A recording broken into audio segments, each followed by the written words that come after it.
Hey, salut tout le monde, bienvenue à toutes et à tous pour cette nouvelle vidéo.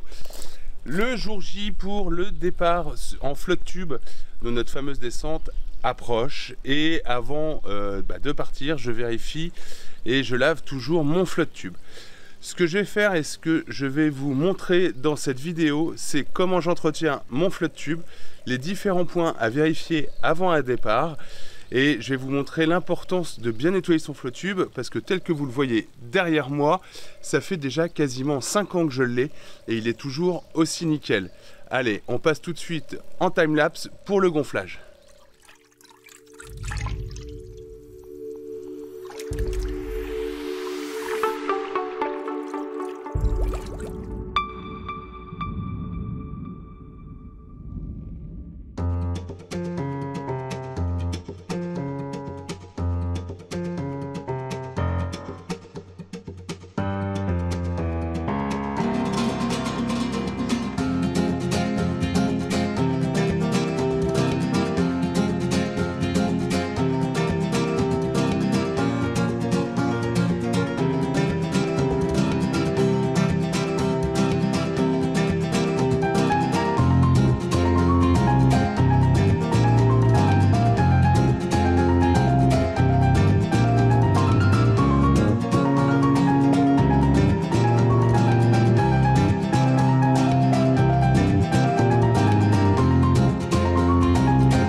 Donc voilà, vous voyez là, mon flotte tube, bon, il reste relativement propre, mais il a quand même quelques marques ici et là. Voilà, mon fauteuil est gonflé également. Vous voyez, il y a encore pas mal de petites saletés. Au niveau du scratch, c'est pareil. Donc on va nettoyer tout ça. Et puis derrière, hop, je le retourne. C'est pareil, on a toujours cette fameuse marque ici, que je vais retirer bien sûr. Voilà, il y a des petites saletés. Ça m'est même une fois arrivé d'avoir un peu de goudron ou de pétrole dessus. Mais il est un petit peu griffé ici. On va nettoyer bien tout ça. Et après, je vous montre tout ce qu'il faut vérifier. Alors, ce que je vous propose dans un premier temps, je vais mouiller entièrement le flotte tube et on va procéder face par face. Dans un premier temps, ce que je vais faire, c'est qu'avec mon fameux produit que je vous ai déjà présenté dans une précédente vidéo, celle où j'entretiens mon moulinet et la canne à pêche, je vais d'abord entièrement le dégraisser. Donc ça va retirer les taches, ça va le dégraisser. Et après, je vous montre le produit que je mets dessus. Allez, on passe en vitesse accélérée.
L'intérêt d'un dégraissage comme je fais actuellement avec le produit que j'utilise, alors ne vous inquiétez pas, le produit que j'utilise c'est un produit bio, hein, d'accord, parce que je veux rester dans le principe d'avoir des produits qui sont respectueux envers la nature.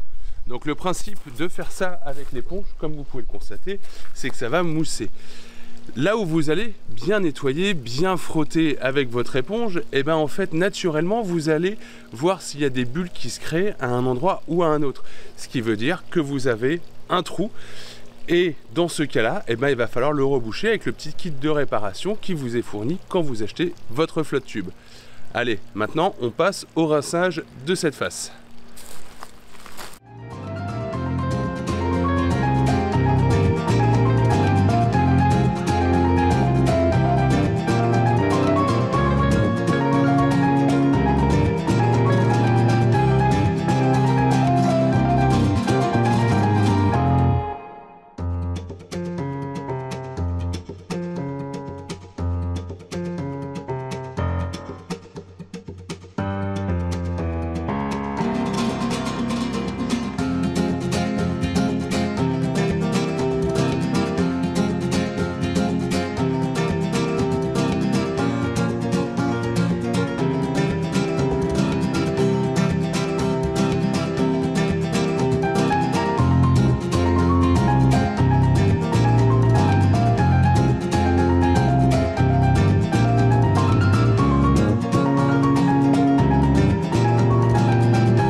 Et voilà, donc la partie dégraissage est faite pour le flotte tube. Je vous montre ça de plus près.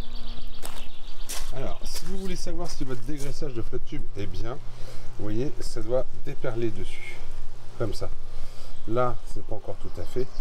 Et vous voyez, là, on le voit bien. Il y a des parties où il n'y a plus du tout d'eau. Et vous voyez, ça fait comme dans la pub pour Pec Citron. Les bactéries, elles sont toutes toniquées. Voilà, donc là, on a un bon dégraissage. Bon nettoyage. Alors je suis dégoûté parce que à ne pas avoir lavé mon flotte tube la dernière fois lors de ma dernière sortie, j'ai certaines algues qui me l'ont marqué. Voilà. Maintenant qu'il est bien dégraissé et bien nickel, les points de vérification sur un flotte tube de ce type là, c'est-à-dire en type Zodiac. D'accord, c'est quoi? C'est de vérifier si toutes les pastilles ici, toutes les jonctions en fait sont toujours très bien collées. Donc là on fait le tour, on regarde. Donc là au niveau des anneaux on est bon. Bon bah ça je m'en sers jamais. Ça c'est bon, ça c'est bon. À ce niveau là on est bon partout. Aucun souci. Ici bah, c'est pareil. Là c'est bon. Vous voyez, à force de bien l'entretenir, eh ben, j'ai vraiment un flotte tube qui est clean. De l'autre côté, hop, vous voyez les petites algues là, elles m'ont laissé des traces, les saloperies. Donc là on est bon. De toute façon, si j'avais eu le moindre trou dans mon flotte tube, grâce au dégraissage et à la mousse qu'il a fait, je l'aurais vu tout de suite. Ensuite, à ce niveau là, on vérifie au niveau des coutures ici, parce que sur les Mat 4 il y a des coutures. Vous voyez, là elles sont nickel. J'en ai profité pour mettre un coup de Karcher. Ça retire toutes les petites saletés. Alors je ne vous dis pas que ça les retire toutes, mais au moins vos scratchs sont quasiment propres pour le fauteuil. Là on est bon, là on est bon, ça pas de souci. Bon, bah, cette partie là est faite. Pour un flotte tube de type classique avec chambre à air, moi le conseil que je vous donne, et avant j'en avais un comme ça, c'était mon premier flotte tube, c'était un Art que j'avais acheté, le Art Camo, même pas, mais encore, non c'est le Pick and Bass Camo qu'on trouvait chez Decathlon, c'était le premier prix Decathlon à l'époque. Ce que je faisais, c'est que je retirais toutes les chambres à air, tout ce qui pouvait être métallique et tout ça, je mettais la housse à la machine à laver et je faisais 3 rinçages. Pourquoi? Parce que un n'est pas forcément suffisant pour retirer toute la lessive, ce genre de choses. Ou bien, si vous avez la possibilité, vous prenez un savon de Marseille et vous frottez sur les taches à sec, vous le laissez agir quelques temps et après vous le mettez en machine. Et pareil avec 2 ou 3 rinçages en fonction, vous allez voir de toute façon la mousse dans votre tambour s'accumuler. Voilà, donc maintenant ce qu'on va faire, c'est que je vais le graisser. Alors vous allez me dire, vous êtes complètement fou Pierre, on graisse pas un flotte tube. Eh bien si, j'ai un petit produit qui s'appelle Magic Bio, c'est un produit bio 12 en 1, alors c'est Périmètre qui fait ça, je vous mettrai un lien dans la description. C'est un produit en fait à base d'huile de lin, et ce que ça va faire en fait, ça va venir naturellement nourrir le flotte tube. Vous allez voir, quand je vais le faire avec ça, ça va le nourrir, ça va le graisser un tout petit peu. Après, une fois que j'aurai passé le Karcher, il sera vraiment nickel. Et ce qui est encore plus incroyable, c'est qu'une fois que vous êtes sur l'eau, vous vous rendez compte qu'il glisse beaucoup mieux. Mais c'est parfaitement bio et sain pour la nature. Donc n'ayez pas peur d'en utiliser. De toute façon, vous allez le rincer, vous allez voir. Et après, normalement, vous n'en avez plus du tout sur le produit, sur le flotte tube. Donc vous ne risquez strictement rien, l'eau autour de vous ne risquera rien et les poissons non plus. Allez, on passe au graissage.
Et voilà, je me retrouve avec un flotte tube qui est dégraissé, nettoyé, regraissé et où j'ai fait les différents points de contrôle. Donc n'oubliez pas de bien vérifier tout ce qui est thermocollage, tout ce qui est couture également, les valves à resserrer au cas où et les parties où vous mettez votre barre pour vous protéger. Et si vous avez fait toutes ces vérifications et un bon nettoyage, votre flotte tube est prêt à partir. Maintenant, on s'occupe du fauteuil.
Une chose que j'ai oublié de vous indiquer, si votre flotte tube de type Zodiac, même les autres ça peut arriver sur les chambres à air, a ce qu'on appelle une hernie, vous allez avoir une petite image qui va s'afficher par là. Surtout, n'utilisez pas votre flotte tube. Pourquoi? Parce que quand il va faire chaud, l'air aura tendance à se dilater, donc vous allez avoir un flotte tube qui va gonfler beaucoup plus que ce que vous l'avez gonflé vous-même le matin en partant. D'où le fait qu'il est toujours intelligent de le dégonfler un tout petit peu au fur et à mesure de la journée, parce que l'air prend de plus en plus de volume.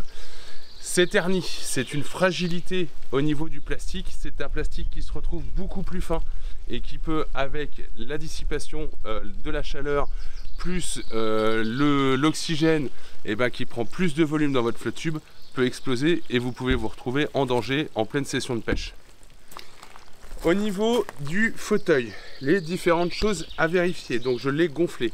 Je vais vous passer le lavage et le dégraissage et ainsi de suite, car ça revient exactement à ça revient exactement à la même chose que ce que j'ai fait pour le flotte tube. Les différents points de contrôle, c'est quoi? C'est surtout au niveau des pliures. À cet endroit-là, comme vous pouvez le constater, j'ai mis une rustine à cet endroit-là, parce que à force d'être toujours plié, déplié et tout ça, s'était créé un léger petit trou ici, donc j'avais de l'air qui partait tout le temps. Donc là, malheureusement, il s'est décollé, je vais le recoller, mais je vais refinir ma deuxième rustine.